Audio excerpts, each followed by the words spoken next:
Hello everyone, welcome you all to Uttaran. উত্তরণের এই ক্লাসে তোমাদের সবাইকে স্বাগত জানাচ্ছি। এটা রিজনিংয়ের প্র্যাকটিসের সাত সাত মানে বুঝতেই পারছো, এর আগে ছটা সেট অলরেডি হয়ে গেছে। এই ছটা সেট এবং এই 7 নম্বর সেট, প্রত্যেকটা সেটই আমাদের জন্য চলছে ডাব্লিউবিপি কনস্টেবল, লেডি কনস্টেবল এবং এসএসসি জিডির জন্য। প্রত্যেকটা ক্লাস এই পরীক্ষাগুলোকে টার্গেট করে আমাদের হচ্ছে। সামনেই এর একটা বড় ভ্যাকেন্সি এবং বিশাল বড় একটা রিক্রুটমেন্ট পুল হবে। সেই প্রিপারেশনকেই আরও ভালোভাবে করতে আমাদের এই প্রচেষ্টা। আমরা চেষ্টা করছি যে তোমাদেরকে এই পরীক্ষার জন্য ভালোভাবে প্রস্তুত করে দিতে। যদি তোমরাও, তোমাদেরও লক্ষ্য যদি একই হয়, তাহলে আমাদের সঙ্গে যুক্ত হতে পারো চ্যানেলটাকে সাবস্ক্রাইব করে। কারণ আমরা এখানে রেগুলার বেসিসে সোম থেকে শনিবার 3টে করে ক্লাস প্রোভাইড করছি। ম্যাথ, রিজনিং তো অবশ্যই, এবং তার সঙ্গে কোনো দিন জিকে, কোনো দিন সায়েন্স বা কোনো দিন ইংলিশ থাকছে অল্টারনেট করে। তো এই ক্লাস যে হচ্ছে তার একটা শিডিউলও আমরা মেনটেন করছি। এই শিডিউল ওয়াইজই প্রত্যেক সপ্তাহে প্রত্যেক দিন ক্লাস হচ্ছে। সোমবার ক্লাস থাকছে, সোম থেকে শনিবার আমাদের ক্লাস থাকছে 8টার সময় রিজনিংয়ের। যে ক্লাস অলরেডি 6টা হয়ে গেছে, এটা 7 নম্বর। সোম থেকে শনিবারই 10টার সময় ক্লাস থাকছে ম্যাথের, সেটারও 6টা হয়ে গেছে। আজকে তোমরা 7 নম্বর ক্লাস পাবে। সোম মঙ্গলবার জিকের ক্লাস হচ্ছে 9টা থেকে। বুধ বৃহস্পতিবার 9টা থেকেই হচ্ছে সায়েন্সের ক্লাস, এবং শুক্র শনিবার 9টা থেকেই হচ্ছে ইংলিশের ক্লাস। আমি পলাশ স্যার তোমাদের ম্যাথ রিজনিংয়ের, সুমন স্যার ইংলিশের, ফিরোজ স্যার সায়েন্সের এবং শোভন স্যার জেনারেল নলেজের ক্লাস নিচ্ছেন। তো এই ক্লাসগুলো তোমরা রেগুলার বেসিসে ফলো করো, তাহলে আশা করি তোমাদের অনেক বেশি সুবিধা হবে। আমাদের এই নাম্বারে হোয়াটসঅ্যাপে হাই লিখলে তোমরা ক্লাসে জয়েন হওয়ার জন্য যাবতীয় যে বৃত্তান্ত সেগুলো তোমরা পেয়ে যাবে। গ্রুপে জয়েন হওয়ার জন্য ক্লাসের শিডিউল থেকে শুরু করে এভরিথিং তোমরা পেয়ে যাবে। তার সঙ্গে পাবে ক্লাসের পিডিএফ এবং অন্যান্য যা কন্টেন্ট আমরা প্রোভাইড করব সেটা। ওকে, তো অবশ্যই এখানে হাই লেখার পরে যেই ডিটেলস দেওয়া হবে সেখান থেকে তোমরা WhatsApp as well as Telegram, WhatsApp এবং টেলিগ্রাম দুটো গ্রুপেই জয়েন হয়ে যেও। তো চলো আর কথা না বাড়িয়ে আজকের প্রথম অঙ্ক দেখা যাক, যেটা লাস্ট ক্লাসে আমাদের হোমওয়ার্ক ছিল। কি ছিল? যদি পূর্ব বা ইস্টকে দক্ষিণ পশ্চিম বা সাউথ ওয়েস্ট বলা হয়, দক্ষিণ বা সাউথকে উত্তর পশ্চিম বা নর্থ ওয়েস্ট বলা হয়, তবে দক্ষিণ পূর্বকে কি বলা হবে? আগে আমরা যদি দেখি, আমাদের যে 4টে মেইন দিক আছে, একটা হচ্ছে নর্থ, একটা হচ্ছে সাউথ, এটা হচ্ছে ইস্ট, এটা হচ্ছে ওয়েস্ট। এছাড়াও আমাদের কতগুলো কার্ডিনাল ডাইরেকশন রয়েছে। কার্ডিনাল ডাইরেকশন মানে কোনাকুনি ডাইরেকশন রয়েছে। এখানে কি বলেছে? যদি পূর্ব বা ইস্টকে দক্ষিণ পশ্চিম বলা হয়, মানে সাউথ ওয়েস্ট বলা হয়। এবার ইস্টকে যদি তুমি সাউথ ওয়েস্ট বলো, আর বলেছে সাউথ বা দক্ষিণকে উত্তর পশ্চিম, মানে সাউথ বা দক্ষিণকে উত্তর পশ্চিম, নর্থ ওয়েস্ট বলো। তাহলে দেখো একটু ভালো করে এটা বোঝার জন্য, এইটা যদি নর্থ, সরি ওয়েস্ট, এটা যদি নর্থ ওয়েস্ট হয়,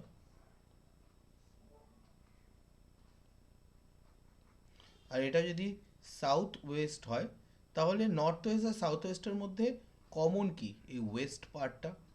তাহলে দুটো ওয়েস্ট এর যদি কার্ডিনাল সাইড থাকে বা কৌণিক সাইড থাকে, তার মাঝখানেরটা কিন্তু অবশ্যই ওয়েস্ট হবে। ওয়েস্ট হবে। আমি নতুন অ্যালাইনমেন্টে, মানে এখানে নর্থ ওয়েস্ট, এখানে সাউথ ওয়েস্ট, মাঝখানে ওয়েস্ট। ওয়েস্টের উল্টো দিকে কি হবে তাহলে? ইস্ট।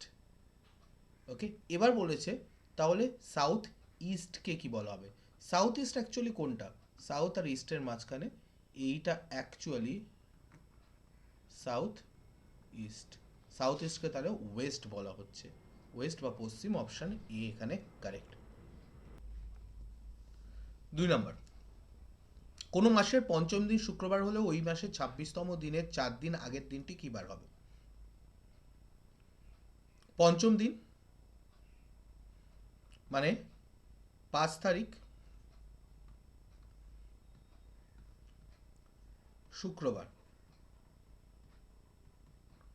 ওই মাসের 26তম দিনের 4 দিন আগে। 26তম দিন, তার 4 দিন আগে, মানে 26 - 4 22তম দিন, তার মানে 26 - 4 দ্যাট ইজ 22তম দিন। তাহলে 5 তারিখ শুক্রবার হলে 5 আর 7 12 তারিখ আবার শুক্রবার, 12 আর 7 19 তারিখ আবার শুক্রবার, তাহলে 20 তারিখ হবে শনিবার, 21 তারিখ হবে রবিবার, 22 তারিখ হবে সোমবার। অপশন ডি এখানে কারেক্ট, সোমবার। নিজের অফিস থেকে দক্ষিণে 50 মিটার যাওয়ার পর অঞ্জন বাঁ দিকে বাঁক নেয়। নিজের অফিস থেকে 50 মিটার দক্ষিণে যাওয়ার পর, দক্ষিণে 50 মিটার যাচ্ছে, ধরো এটা যদি অফিস হয়, সেখান থেকে দক্ষিণে 50 মিটার যাওয়ার পরে বাঁ দিকে বাঁক নেয় এবং 20 মিটার যায়, পরে আবার উত্তরে বাঁক নিয়ে সে 30 মিটার যায়, তারপর অফিসের দিকে হাঁটতে শুরু করে। এখন সে কোন দিকে অফিসের দিকে হাঁটতে শুরু করেছে? এই দিকে। এটা হচ্ছে উত্তর পশ্চিম দিকে, উত্তর পশ্চিম দিকে হাঁটছে। অপশন এ এখানে কারেক্ট।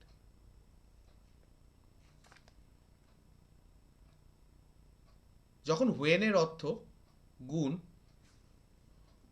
হোয়েন মানে গুণ, ইউ এর অর্থ ভাগ, কাম মানে মাইনাস, উইল এর অর্থ প্লাস, তখন 8, হোয়েন মানে কি? হোয়েন এর অর্থ গুণ, 12, উইল মানে কি?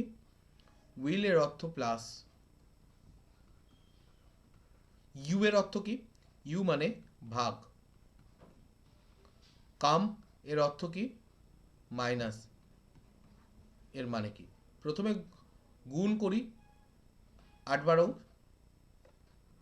96, প্লাস ভাগ করি 16 দুগুণি 16 ভাগ 2 মানে 8 মাইনাস 10, 96 আর 8 যোগ করে দিই, 96 17 মাধ্যমে 104 minus 10 that is 94। Option A এখানে কারেক্ট। ওকে, পরের প্রশ্ন, শ্রেণীটির ঠিক মাঝখানের সংখ্যার বাম দিকে অষ্টম সংখ্যার ডান দিকে তৃতীয় সংখ্যাটি কত? বাবা, আচ্ছা মাঝখানের সংখ্যা কোনটা? আমি ওই বলেছিলাম 1 2 3 4 5 6 7 8 9 10, মোটামুটি মাঝখানে এদিকে 10টা কাউন্ট করলাম, এদিকে 10টা কাউন্ট করলাম, 1 2 3 4 5 6 7 8 9 10, ঠিক আছে। তাহলে এখানে আরও একটা নিলাম, পড়ে থাকলো এটা 9 হচ্ছে মাঝের সংখ্যা। মাঝের সংখ্যাটির বাম দিকের অষ্টম সংখ্যা, বাম দিকের অষ্টম সংখ্যা 1 2 3 4 5 6 7 8, অষ্টম সংখ্যার ডান দিকের তৃতীয় সংখ্যা 1 2 3 হচ্ছে 3, সংখ্যাটি হলো 3। পাতি ব্যাপার, কাউন্ট করতে হবে তোমাকে, মোদ্দা কথা হচ্ছে পুরো কাউন্টিংটা করে তুমি অ্যান্সারটা বলো, আর কিছু না। যদি আজ বৃহস্পতিবার হয় তাহলে আজ থেকে 363 দিন পর কি হবে, কি বার হবে? দেখো, যদি আজ বৃহস্পতিবার হয় তাহলে আজ থেকে 363 দিন পর কি বার হবে?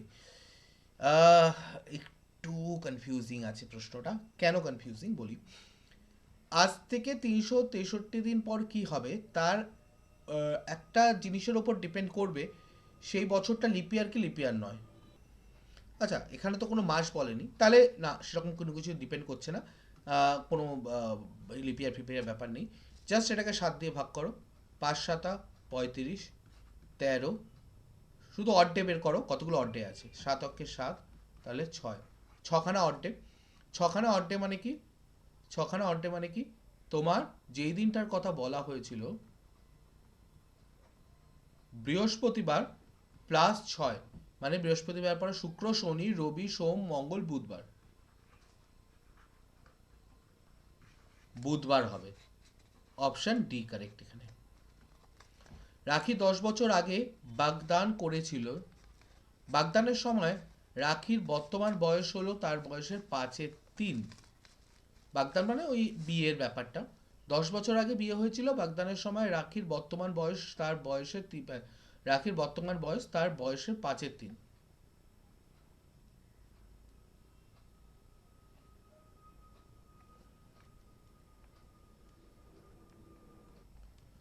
বাগদানের সময় রাখির বর্তমান বয়স তার বয়সের 5/3, মানে বাগদানের সময়ের থেকে বর্তমান বয়স 5/3 হবে। এটা মনে হয় লেখাটা গন্ডগোল আছে। যদি রাখির মায়ের বর্তমান বয়স রাখির বর্তমান বয়সের দ্বিগুণ হয়, তাহলে বাগদানের সময় তার মায়ের বয়স কত ছিল?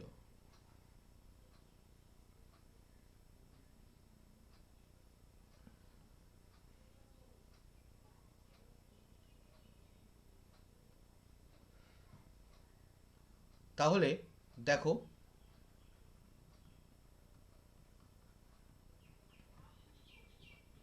বাগদানের সময় আর এখন, বাগদানের সময় 1 থাকলে এখন 5/3 হবে, কারণ 5/3 মানে বাড়বে না, তা এখনই বাড়বে। এবং রেশিও হিসাবে 2 বেড়েছে দেখছি। 1:5/3 মানে 3:5 বলতে পারি, কোনাকুনি গুণ করে দিতে পারো। আচ্ছা, রেশিও 2 মানে 10 বছর পরের ঘটনা এখন। তাহলে প্রত্যেক রেশিও মানে হচ্ছে 5 বছরকে বোঝাচ্ছে। যদি রাখির মায়ের বর্তমান বয়স রাখির বর্তমান বয়সের দ্বিগুণ হয়, আচ্ছা, বর্তমান বয়স কত?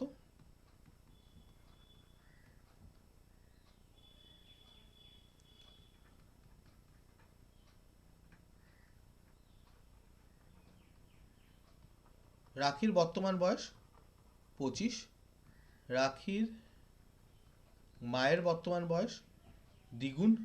যদি রাখির মায়ের বর্তমান বয়স রাখির বয়সের দ্বিগুণ হয়, তাহলে 50 হবে। তাহলে বাগদানের সময় তার মায়ের বয়স কত ছিল? 50 মাইনাস 10, দ্যাট ইজ 40। তাহলে বাগদানের সময় তার মায়ের বয়স ছিল 40 বছর। প্রদত্ত বিকল্প শব্দ থেকে যেই শব্দটি নির্বাচন করুন, এমন একটি সেই শব্দটি নির্বাচন করুন যা নিম্নলিখিত প্রশ্নে প্রদত্ত শব্দের অক্ষর ব্যবহার করে গঠিত হতে পারে না। এখানে এইগুলোর মধ্যে কোনটাকে, এখানে দেওয়া যে এই শব্দটা সাসপেন্স ফ্লুয়েন্স ফুলনেস সরি সাসপেন্সফুলনেস, এই শব্দটার যে লেটার আছে সেগুলো দিয়ে কোনটার, এইগুলোর মধ্যে কোনটা তৈরি করা যাবে না। আচ্ছা, দেখো এখানে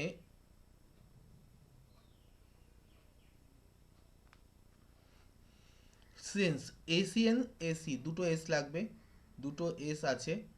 ই এন ই দুটো ই লাগবে, ই একটা আছে, ই দুটো আছে, এস লাগবে, এন লাগবে, এনও আছে। তাহলে এটা তৈরি করা যাবে। FUELS ফুয়েলস, FUELS এটাও তৈরি করা যাবে। ইউজফুল, USEFUL এটাও তৈরি করা যাবে। তাহলে এইটা তৈরি করা যাবে না। FULL, ডাবল এল এখানে নেই, কেবলমাত্র একখানা এল আছে, এখানে দুটো এল লাগছে, তাহলে এইটা তৈরি করা যাবে না। ফুলনেসটা তৈরি করা যাবে না, দুটো এন এখানে নেই, দুটো এল এখানে নেই। একটি নির্দিষ্ট কোড ভাষায় ব্যাড মানে 7, BAD মানে 7, SAP = 9, BAN মানে কত? B মানে 2, A মানে 1, এটা মানে 4, যোগ করে দেখো 7 হচ্ছে। S মানে EJOT, T মানে 20, S মানে 19, প্লাস 1 প্লাস P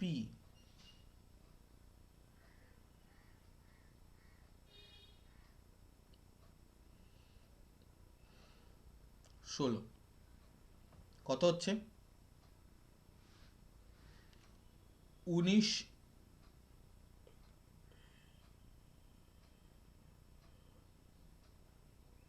6 আর 1 7, 1 8, আর 1 9, 9 9 18, প্রত্যেকটা ডিজিটগুলোকে যদি যোগ করি তাহলে আসছে 18। আমি যদি প্রত্যেকটা ডিজিটগুলোকে ইন্ডিভিজুয়ালি যোগ করি, ঠিক আছে, খেয়াল রাখবে, তাহলে 1+8 মানে কিন্তু 9। এখানে যদি সিঙ্গেল ডিজিট এসেছিল তাই এটাকে আবার আবার যোগ করার ব্যাপার নেই। ব্যান বি মানে 2, এ মানে 1, আর এন মানে 14। 4 একে 5, একে 6, 7, 8, 8 হবে।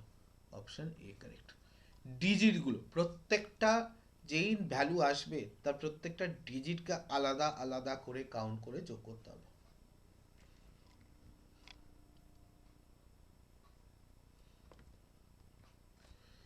নিচের প্রশ্ন দুটির চিহ্নের বিনিময় দ্বারা সমীকরণটি সংশোধন করুন। আচ্ছা, কোনটা কারেক্ট হচ্ছে?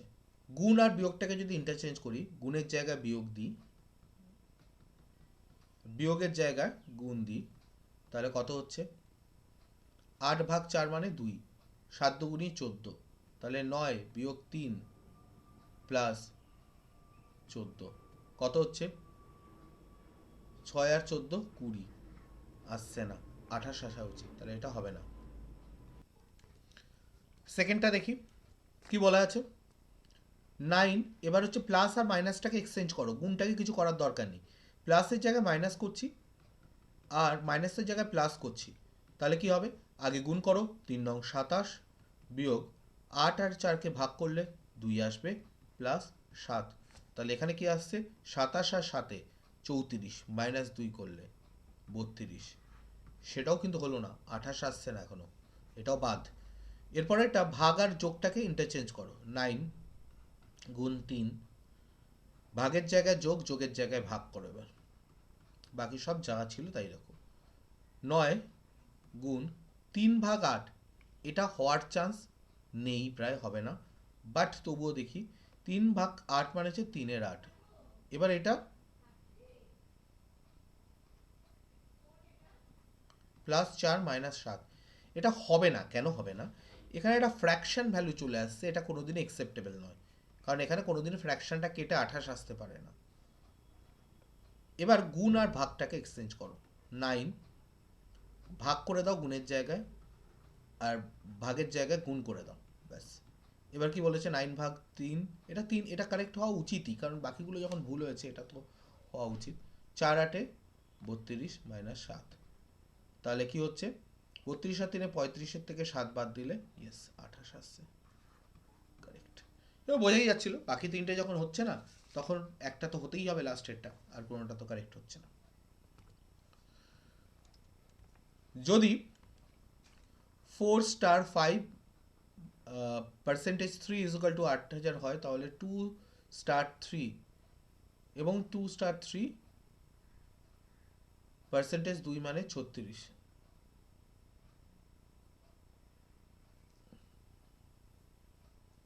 ওকে, 8000 আর 36, ওকে, অনেকটা পার্থক্য, একটু এটা ভেবে নিতে হবে কি করতে হতে পারে। যা মনে হচ্ছে এটা একটা ভাবেই হতে পারে, 4 × 5 তার হোল কিউব যদি করি, 20 তার হোল কিউব যদি করি, 8000 হতে পারে। মানে এটা যদি ভাবে করি হবে কি, 2 × 3 তার হোল স্কোয়ার, 3×6 এর হোল স্কোয়ার মানে 36, ইয়েস, এখানে কিন্তু হচ্ছে। এবার আমি এখানে তাহলে কি বলতে পারবো? এই যে স্টার মানে হচ্ছে গুণ, আর এখানে যে পার্সেন্টেজ সাইন ছিল এটা হচ্ছে পাওয়ার সাইন, ঠিক, এটা হচ্ছে পাওয়ার সাইন। আচ্ছা, এবার কি হচ্ছে তাহলে পরেরটা? 4*3 %3 মানে 4 × 3 হোল টু দি পাওয়ার 3।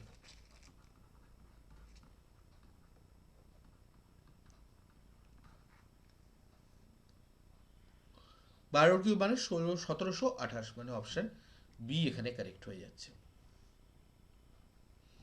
নিচের প্রশ্নে প্রদত্ত বিকল্পগুলির থেকে প্রশ্ন চিহ্নের চিহ্নিত এ যে সংখ্যাটি স্থাপন করা যায় তা নির্বাচন করুন।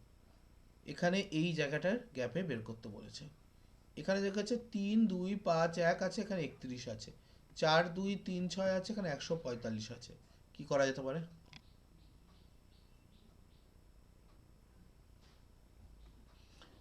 একটা সোজা জিনিস পাচ্ছি,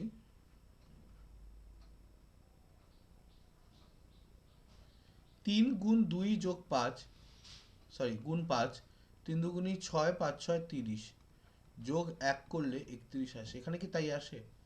মানে এইটা এইটা গুণ করতে হবে, 4 × 2 × 3, না এখানে তা আসছে না।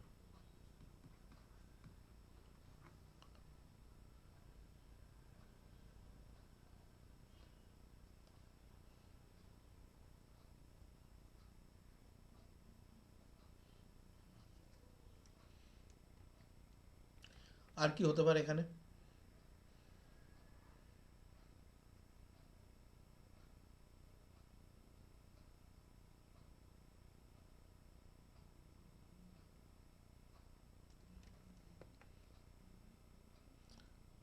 আচ্ছা, আগেরটায় এখানে একটা জিনিসে গন্ডগোল হয়েছে, সেটা হচ্ছে এখানে আমি কিউব ধরেছি, এখানে স্কোয়ার ধরেছি।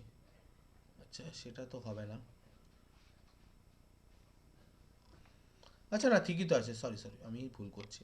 এটা তো 3 আছে তাই কিউব ধরেছি, এটা স্কোয়ার আছে, এটা যেমন 3 আছে তাই কিউব ধরেছি। ঠিকই আছে, এটা নিয়ে কোনো সমস্যা নেই, এটা ঠিকই আছে।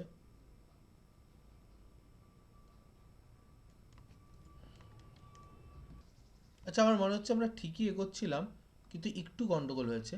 এটাকে আমি যদি সব কটাকেই গুণ করে দিই নিজেদের মধ্যে, এই চারটেকেই আমরা গুণ করে দেবো, মানে ইন্টু 1ও গুণ করব, কত হচ্ছে 30, 3 × 2 = 6, 5 × 6 = 30, গুণ 1 30, যোগ 1 করে দেবো, তবে 31 আসবে। এখানেও সব কটাকে গুণ করে দিই, গুণ 6 করে দিই, তাহলে এটাও গুণ এটাও গুণ, তাহলে কি হয়ে যাচ্ছে? যোগ নয়, যোগটা হচ্ছে সবসময় একটা কনস্ট্যান্ট নাম্বার 1 যোগ হবে, যা গুণফল আসবে তার সঙ্গে। কি হবে? 4 × 2 = 8, 3 × 8 = 24, গুণ 6 মানে 144। এবার এর সঙ্গে একটা 1 যোগ করো, 145। এখানেও তাই করি, 2 × 1 গুণ 5 গুণ 7, 70, যোগ 1 71। Option D correct. একটি ঘনকের 3টি অবস্থান নিচে দেখানো হয়েছে। এক অবস্থানকারী পার্শ্বের বিপরীতে কি আসবে? একের অপোজিটে কি আসবে? এখানে 1 আছে, এখানে 1 আছে, তার অপোজিটে কি আসবে? দেখো, যদি আমি যে কোনো একটা পজিশন, দুটোর মধ্যে যদি সেম পজিশন থাকে, বা একটা যদি ফিক্স করে দিতে পারি, তাহলেও আমি অনেক কিছু বুঝতে পারবো। কিরকম ভাবে আমি বলছি ব্যাপারটা, ধীরে সুস্থে বোঝো। এখানে দেখো, এই দুটোতেই 1 আছে, এবং এই দুটোর মধ্যে আমি দুটো আলাদা আলাদা জিনিস দেখতে পাচ্ছি ওই 1 বাদে। মানেটা কি? মানেটা হচ্ছে, একবার হচ্ছে 1-এর ডান দিকের দুটো দেখতে পাচ্ছি, মানে এই যে বক্সটা আছে না, এই বক্সটা দেখো একটু ভালো করে, 3 ডাইমেনশনাল তো, আমরা সবকটা দিক একসঙ্গে দেখতে পারি না, ম্যাক্সিমাম 3টে দিক দেখতে পারি একসাথে। তাহলে দেখো, একবার এই যে এখানে 1 আছে, একবার এই দুটো দিক দেখতে পাচ্ছি, আরেকবার আমরা যেটা দেখতে পাচ্ছি সেটা হচ্ছে এইখানে যে জিনিসটা রয়েছে, আর এইখানে যে জিনিসটা রয়েছে। বুঝতে পেরেছো? মানে একের ঠিক অপোজিটেরটা দেখতে পাচ্ছি না। যদি একটা বক্স নিই, বক্সের ঠিক অপোজিটে কি আছে সেটা আমরা দেখতে পাচ্ছি না।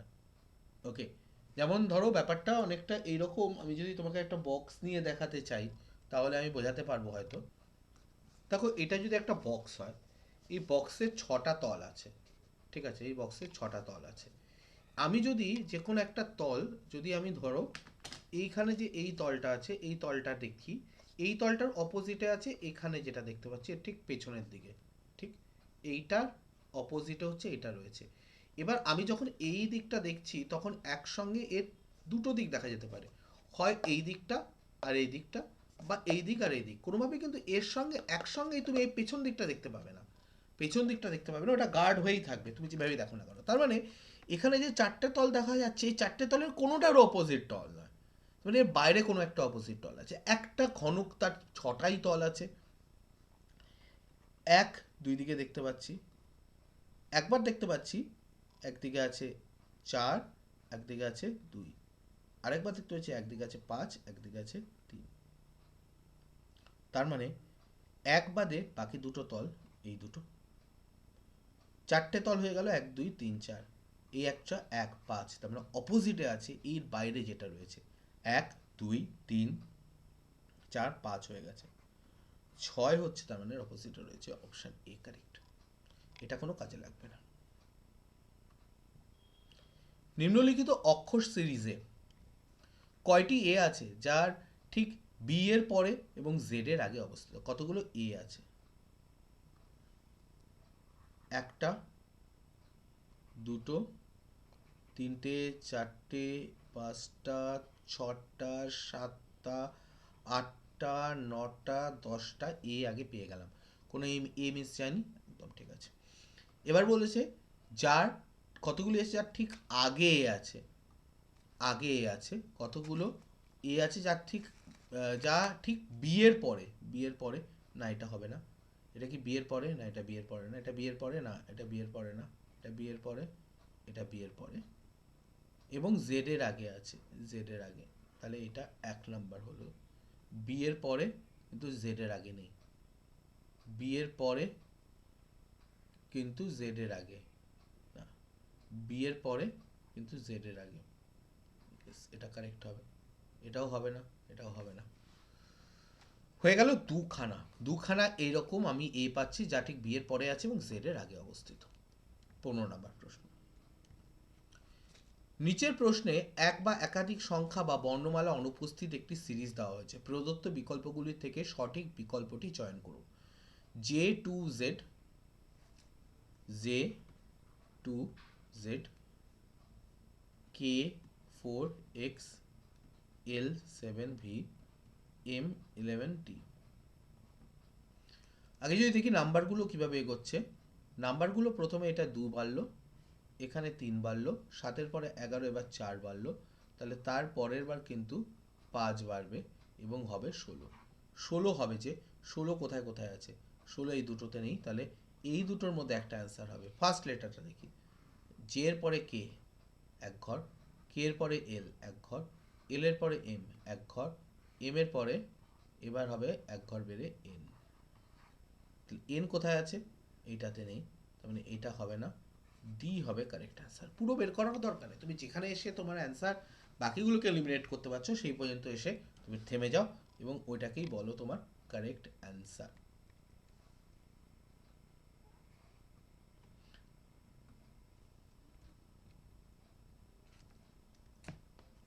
ওকে, আচ্ছা, তো আজকে আমরা এই পর্যন্তই রাখছি। এটা হোমওয়ার্ক দেওয়া থাকলো। হোমওয়ার্কে এখানে একটা সিরিজ দেওয়া আছে বি এফ কে কিউ এর সিরিজ, এরপরে কি বসবে তোমাকে এটা বলতে হবে। তুমি দেখো এবং দেখে এটা কমেন্ট করে জানাও যে এখানে এটার অ্যান্সার কি হবে। পরের দিন আমরা ফার্স্ট প্রশ্ন এটা থেকেই শুরু করব। তো আজকের ক্লাস এখানেই শেষ করলাম, আশা করি তোমাদের ক্লাসটা ভালো লেগেছে। যদি ভালো লেগে থাকে ভিডিওটাকে একবার লাইক করবে, বন্ধুদের যাদের প্রয়োজনীয় তাদের সঙ্গে শেয়ার করো এবং অবশ্যই অবশ্যই কমেন্ট করে জানিও তোমাদের যদি কোনো সাজেশন বা কোনো রকমের কিছু দাবি থাকে, অবশ্যই কমেন্ট করে জানিও। আমরা খুব শিগগিরই আরও নতুন কিছু সেগমেন্ট শুরু করব, তার আগে তোমাদের সাপোর্ট আমাদের দরকার। ভালো থেকো, সুস্থ থেকো, দেখা হবে পরের ভিডিওতে। Thank you so much.